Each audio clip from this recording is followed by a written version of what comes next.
Hi, I'm Courtney and welcome to Wallis Avenue. Here in the kitchen, the client's brief was to keep the colour palette nice and neutral and create a light and bright feel. We achieved this by keeping the colour palette minimalistic and reducing the intensity of the existing colour palette. We've used a clean white base and we've added texture through the beautiful Zallige tiles and extra warmth with thick ash timber and brushed nickel tapware.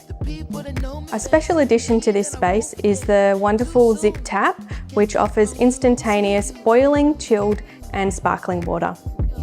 The kitchen has been transformed by removing the existing kitchen wall, adding in a servery window and large stacker doors.